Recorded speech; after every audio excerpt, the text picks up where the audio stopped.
Sarah Johnson strode confidently across the private jet facility's parking lot on a sunny morning in Atlanta.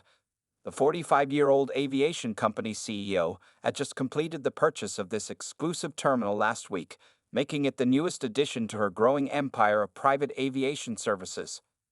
Dressed in a simple navy blazer and dark jeans, she carried her leather briefcase, heading toward her scheduled flight to an important business meeting in Chicago.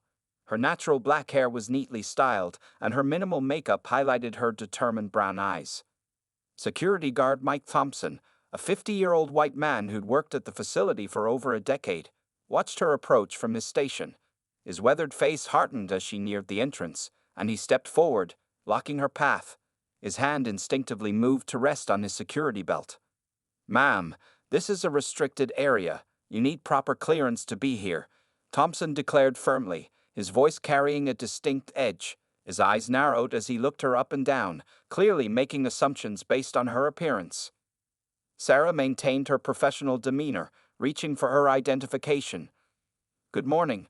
I'm here for my scheduled flight," she explained calmly, holding out her credentials.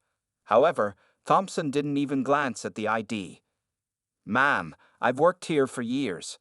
I know all our regular clients, and you're not one of them," he stated dismissively. "I'm going to have to ask you to leave the premises immediately." As this confrontation unfolded, Sarah noticed 3 white executives walking past them. Thompson acknowledged each with a friendly nod and a "good morning, sir," never asking to see their identification or questioning their presence. Sarah took out her phone and began recording the interaction. "Sir, I understand you're doing your job, but I have proper authorization to be here. Would you please look at my identification?" she asked again, her voice steady despite the growing tension. Thompson's face reddened. "Listen, I don't know how you got into this lot, but this is a high-security facility for private aviation clients. This isn't a place for," he paused, choosing his next words carefully, "people who don't belong here." Several other employees had begun to gather at the entrance, watching the scene unfold. Sarah noticed some looking uncomfortable, while others seemed indifferent to the situation. "If you don't leave now, I'll be forced to call for backup," Thompson warned, reaching for his radio. "We take security very seriously here, and we can't have unauthorized individuals trying to access the facility." Sarah remained composed, though her heart raced with a familiar mixture of anger and determination. She'd faced similar situations throughout her career, but this one was different. This time, she owned the very ground they stood on.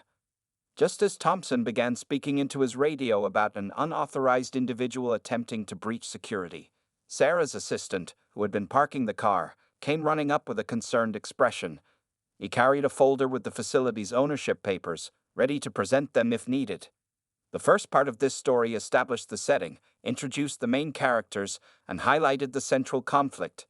The security guard's discriminatory behavior, contrasted with Sarah's professional composure, set the stage for the revelations and consequences to come in the following parts. The tension at the private jet facility entrance continued to escalate. Thompson, the security guard, had just radioed for backup while Sarah Johnson remained remarkably composed, still holding her identification card in her outstretched hand. Within minutes, 2 additional security guards arrived, their heavy boots clicking against the polished floor. Behind them came Marcus Williams, the facility manager, rushing from his office after hearing the radio call about a security situation. "We have an unauthorized individual refusing to leave the premises," Thompson reported to his colleagues, gesturing toward Sarah. "She's claiming to have authorization, but I've never seen her here before."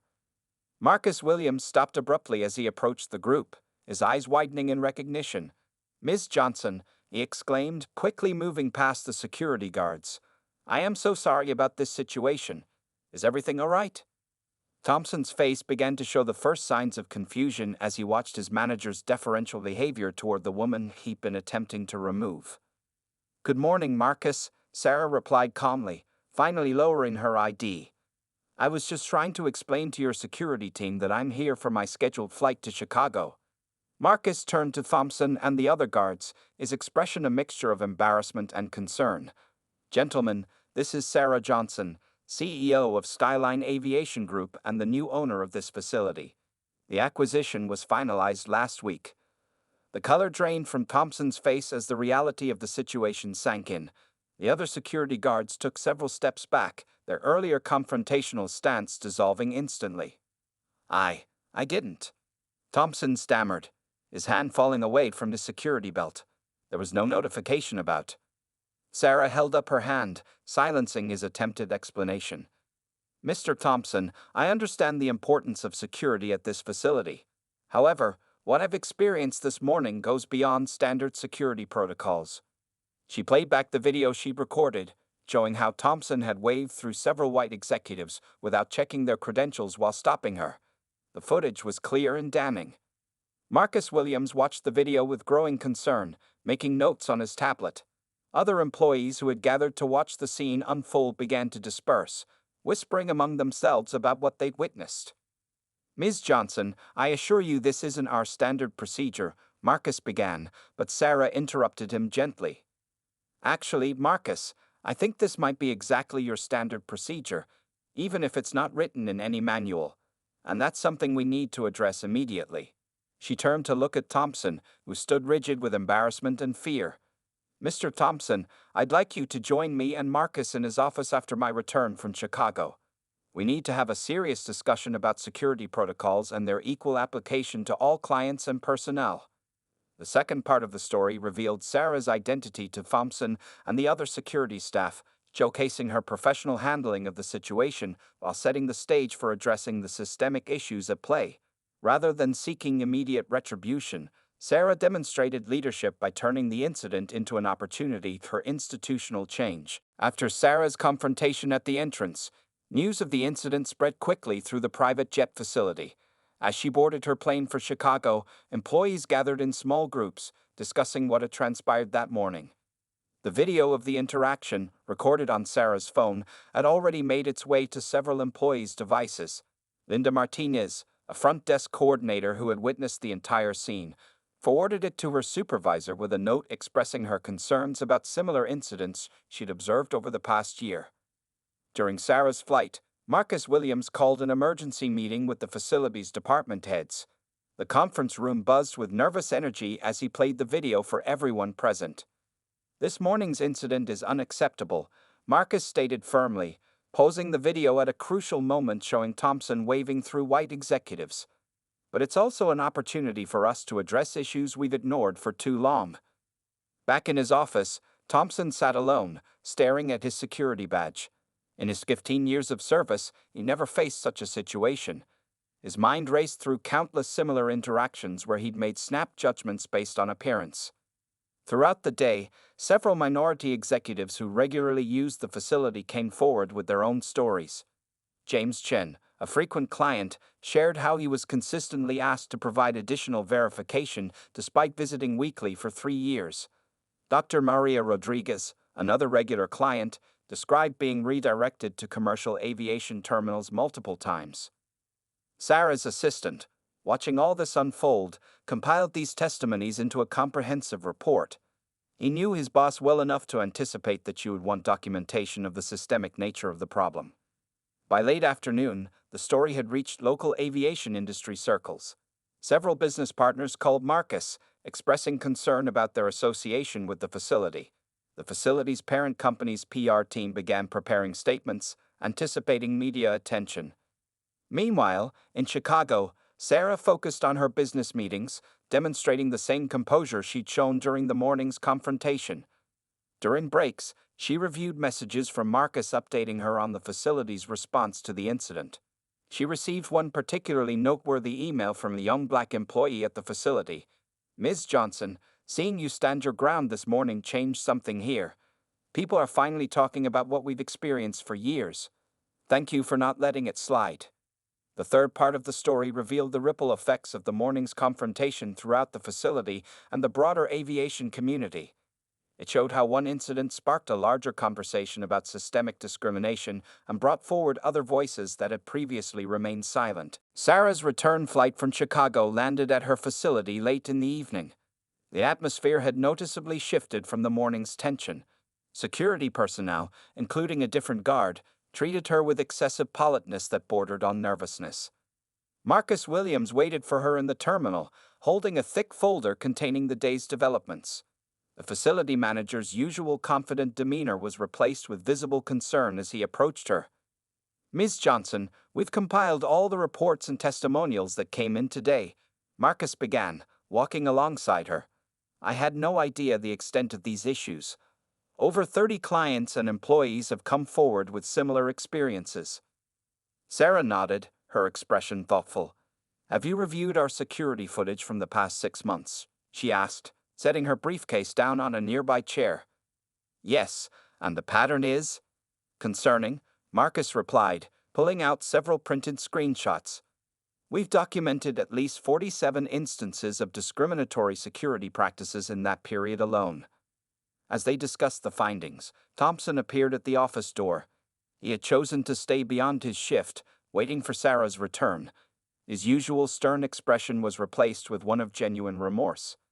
"Ms. Johnson," he began, his voice slightly shaking, "I've spent the day reviewing my actions, not just from this morning, but throughout my career. I'd like to speak with you, if you're willing." Sarah studied him for a moment before gesturing him into the office. The three of them sat down, the city lights twinkling through the large windows behind them. Thompson placed his security badge on the desk. "I'm prepared to resign," he stated quietly. "My behavior this morning was inexcusable, and the evidence of my pattern of bias is clear." Sarah leaned forward, surprising both men with her response. "Mr. Thompson, do you know why I bought this facility?" When he shook his head, she continued, "I've experienced discrimination at every step of my career. I didn't buy this place just for business. I bought it to create change." She picked up his badge and handed it back to him. "Resignation is easy. Change is hard. I'm offering you a choice. You can walk away, or you can be part of transforming this facility into a model of inclusive security practices." Thompson stared at the badge in his hands, tears forming in his eyes. "I don't deserve a second chance," he whispered. "This isn't about what you deserve," Sarah replied firmly. "It's about what we can build together. Your experience, combined with a commitment to change, could help prevent others from making the same mistakes." Marcus watched this exchange with growing respect for his new boss. He'd expected termination proceedings, not an offer of redemption. Sarah opened her laptop, pulling up a document. "I've drafted a comprehensive plan for facility-wide changes. New security protocols, bias training, regular audits, and a clear reporting system for incidents. Mr. Thompson, if you're willing to stay, you'll be part of implementing these changes." The fourth part of the story showed Sarah's leadership style in addressing systemic issues, offering a path to redemption while ensuring accountability. Her approach demonstrated that true change requires both accountability and opportunity for growth. The next morning, Sarah called a facility-wide meeting in the main hangar. Employees from every department gathered, their faces showing a mixture of anticipation and anxiety. The vast space, usually filled with aircraft, now held nearly 200 staff members. Thompson stood at the front, beside Sarah and Marcus, facing his colleagues. Many were surprised to see him there, having assumed he'd been fired. The morning sunlight streamed through the high windows, casting long shadows across the concrete floor. "Yesterday morning, many of you witnessed or heard about an incident that occurred at our main entrance," Sarah began, her voice carrying clearly through the hangar. "But what you saw wasn't just about one interaction. It was a symptom of a deeper problem." She clicked a remote, and a large screen descended from the ceiling. The security footage began playing, showing multiple instances of discriminatory treatment over the past 6 months. The audience watched in uncomfortable silence. "These aren't isolated incidents," Sarah continued. "They represent a pattern that exists not just here, but across our industry. Today, we begin changing that pattern." Thompson stepped forward, his hands visibly shaking as he took the microphone. "For 15 years, I prided myself on being a good security officer," he began. "Yesterday, I learned that being good at your job isn't enough if your actions are guided by prejudice." The crowd murmured as he described his awakening to his own biases. Several employees nodded in recognition of their own similar realizations. Sarah then unveiled her comprehensive transformation plan. "Starting next week, we're implementing mandatory bias training for all employees. But this isn't just about training. It's about creating a new culture." She outlined the changes: a new security protocol that required consistent ID checks for everyone, no exceptions, anonymous reporting system for discriminatory incidents, regular audits of security footage, and the formation of a diversity and inclusion council with representatives from every department. Mr. Thompson has agreed to lead our security reform initiative, Sarah announced, causing surprised looks among the staff. His experience and newfound commitment to change make him uniquely qualified to help transform our practices. As the meeting continued, Linda Martinez, the front desk coordinator, raised her hand. "What about the clients who prefer the old way?" she asked, voicing a concern many have been afraid to mention. Sarah's response was immediate and firm. "Any client who expects discriminatory treatment as part of their service is not welcome at this facility. We may lose some business. We'll gain something more valuable: integrity." The fifth part of the story showcased the beginning of institutional change, highlighting how one incident led to a complete overhaul of facility practices. It demonstrated how accountability and opportunity for redemption could work together to create meaningful transformation. Marcus ended the meeting by distributing detailed handbooks outlining the new procedures. As employees filed out, many stopped to share their own stories with Sarah or express support for the changes. Some even approached Thompson, sharing their own experiences of recognizing and confronting their biases. Outside the hangar, a small group of reporters had gathered, having heard about the previous day's incident. Sarah decided to face them directly, with Thompson by her side, a powerful image of confrontation turned to collaboration. The aviation industry would soon be watching how this facility's transformation unfolded. Sarah knew that their success or failure could influence similar changes across the sector. As she watched her employees leaving the hangar, discussing the new initiatives among themselves, she felt cautiously optimistic about the path ahead. In the weeks following the hangar meeting, Sarah's private jet facility underwent a remarkable transformation. The changes weren't just in policies and procedures, they were visible in the daily interactions and atmosphere throughout the terminal. Thompson, once the face of discrimination at the facility, had become an unexpected champion for change. He worked tirelessly with Sarah and Marcus to implement the new security protocols. His daily briefings with the security team now included reviewing footage of their interactions, analyzing them for any signs of bias. One morning, a prominent white businessman arrived, clearly irritated about being asked to show identification. "Do you know who I am?" he demanded, refusing to comply with the new procedures. "I've been coming here for 20 years. Thompson handled the situation with newfound grace. "Sir, our new protocols require ID verification for everyone, regardless of their status or history with us. Ms. Johnson, our owner, shows her ID every time she enters, and we expect the same cooperation from all our valued clients." The incident spread quickly through social media, with many praising the facility's commitment to equal treatment. Aviation industry publications began requesting interviews with Sarah about her approach to institutional change. During this time, Sarah received an unexpected email from a competing facility's owner. "Your changes are making waves in the industry. Some of our clients are asking why we don't have similar protocols. Would you be willing to share your implementation strategy?" The facility's Diversity and Inclusion Council, now meeting weekly, became a forum for open discussions about workplace culture. Employees who had previously stayed silent began sharing their experiences and suggestions for improvement. Linda Martinez, who had initially questioned the changes, emerged as one of their strongest advocates. She organized lunch and learn sessions where employees could discuss challenging situations and share strategies for addressing unconscious bias. One particularly impactful session featured Thompson sharing his personal journey. "I spent years justifying my actions as good security," he admitted to his colleagues. "It took owning my mistakes to realize how much harm I was causing." The facility's client base shifted during this period. While a few longtime customers took their business elsewhere, complaining about the unnecessary new procedures, they were replaced by others who specifically chose the facility for its inclusive practices.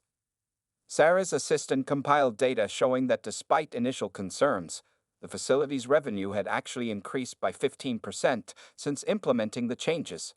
The numbers revealed that many minority executives in the area had been avoiding the facility due to its previous reputation. Marcus organized a special recognition ceremony for employees who had shown exceptional commitment to the new policies. Thompson received a standing ovation when he was called up to accept an award for outstanding leadership in transformation. The ceremony was interrupted by an unexpected visit from the CEO of a major airline who had heard about the facility's changes.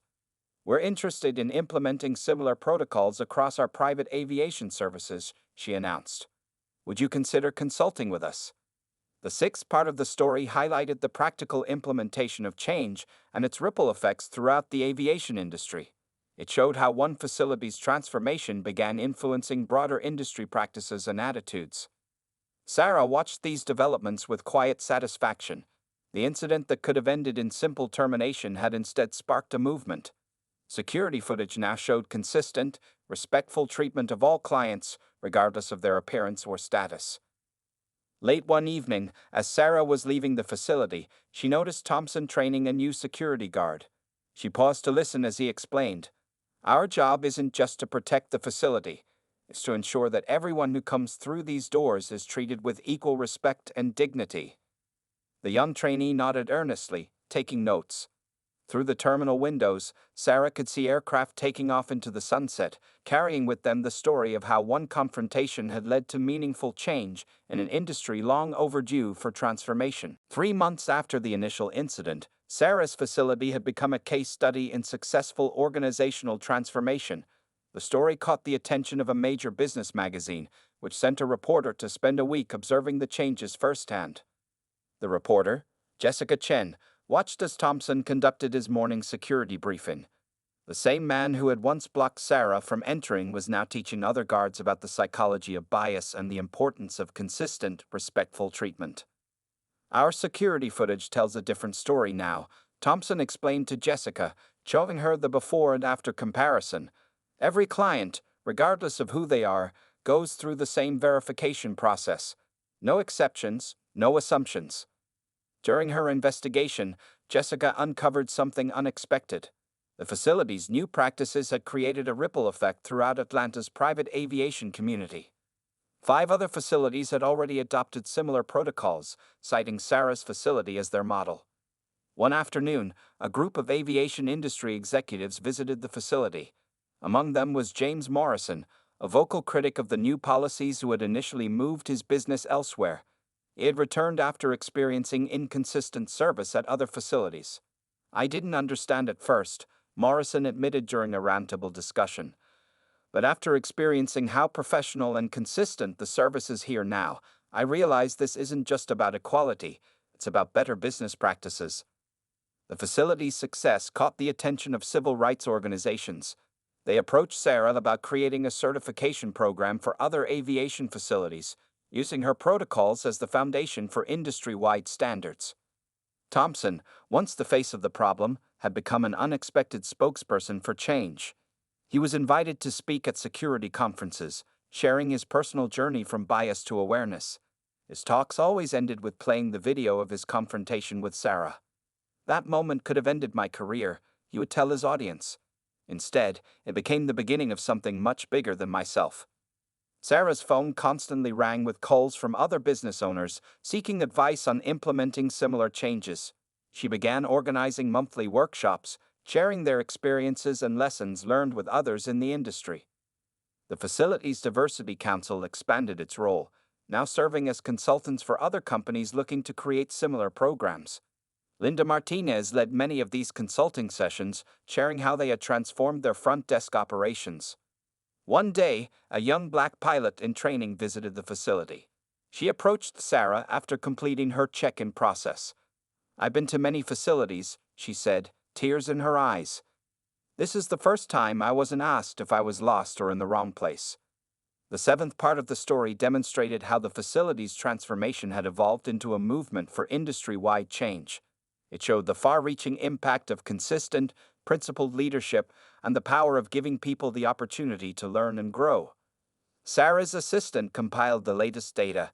Complaints about discriminatory treatment had dropped to 0, employee satisfaction had increased by 40%, and the facility's client base had grown by 25%. These numbers were being cited in industry publications as evidence that ethical business practices could drive financial success. The security team, under Thompson's leadership, had become known for their professionalism and consistency. Other facilities sent their staff for training, hoping to replicate their success. As the business magazine prepared to publish their story, Jessica asked Sarah about her decision to keep Thompson employed. "Some would say he didn't deserve a second chance," the reporter noted. Sarah's response was thoughtful. This was never about one person deserving or not deserving something. It was about creating lasting change. Sometimes, the people who have made the biggest mistakes become the most powerful advocates for transformation. The article would later win a journalism award for its in-depth exploration of how one incident of discrimination had sparked a revolution in private aviation security practices. But for Sarah, the real success was in the daily operations of her facility, where every client now received the same professional, respectful treatment she had been denied that morning months ago. 1 year after the incident that sparked industry-wide change, Sarah organized a special anniversary event at her facility. The main hangar was transformed into an elegant conference space filled with aviation industry leaders, civil rights advocates, and employees from facilities across the country. Thompson, now the Director of Security Training and Inclusion, stood at the podium sharing the facility's journey. His presentation included security footage from the past year, showing consistent, professional treatment of every client who entered their doors. "A year ago, I was the problem," he said, his voice carrying through the hangar.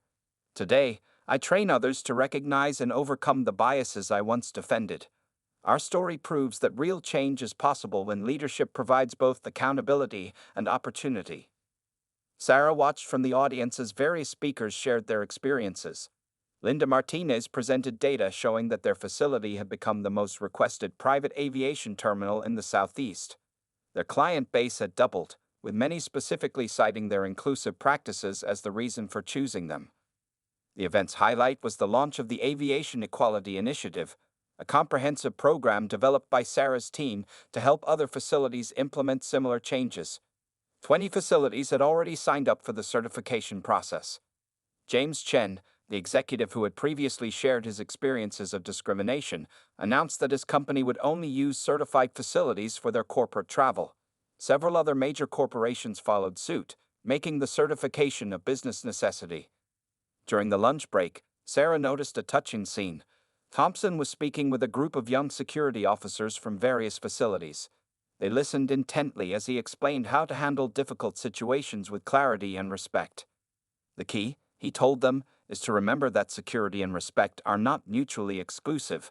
In fact, consistent, respectful treatment makes our facilities more secure by creating an environment where everyone understands and appreciates the protocols." The afternoon session featured success stories from other facilities that had adopted Sarah's model. Each presentation highlighted how initial resistance had given way to widespread acceptance and improved business performance. Dr. Maria Rodriguez, who had once been redirected to commercial terminals, shared how she now exclusively used certified facilities for her medical transport flights. "The change isn't just in the procedures," she explained. "It's in the culture, the atmosphere, the sense of belonging." As the event concluded, Sarah announced the facility's latest initiative, a scholarship program for minority students interested in aviation careers. The program would include mentorship opportunities with industry leaders and guaranteed internships at certified facilities. The day ended with a surprise presentation. The security team had compiled a video showing their facility's transformation. It began with the footage of Sarah being denied entry and ended with scenes of the current operation, where every client received the same professional welcome. Thompson approached Sarah after the video. "That morning changed my life," he said quietly. "But more importantly, it changed our industry. Thank you for seeing the possibility for change when all I showed you was prejudice." The eighth and final part of the story demonstrated how a single incident, handled with wisdom and foresight, could transform not just one facility or one person, but an entire industry. It showed that meaningful change requires both accountability and opportunity, and that leadership means seeing possibilities where others see only problems. As the guests departed, Sarah stood at the facility entrance, watching planes take off into the sunset. Each aircraft carried with it the story of how one confrontation had sparked a movement, how one facility's transformation had become a blueprint for industry-wide change, and how one person's commitment to principle over punishment had created lasting impact. Marcus joined her, holding the latest industry report. Who would have thought, he mused, that being denied entry to your own facility would lead to all this? Sarah smiled, watching another plane lift into the evening sky. Sometimes, she replied, the worst moments become the catalyst for the best changes. We just have to be brave enough to see the opportunity in the obstacle. The story of the racist guard and the facility owner had become legend in the aviation industry, not for its conflict, but for its resolution. It served as a reminder that true leadership isn't just about making changes. It's about transforming challenges into opportunities for growth and progress.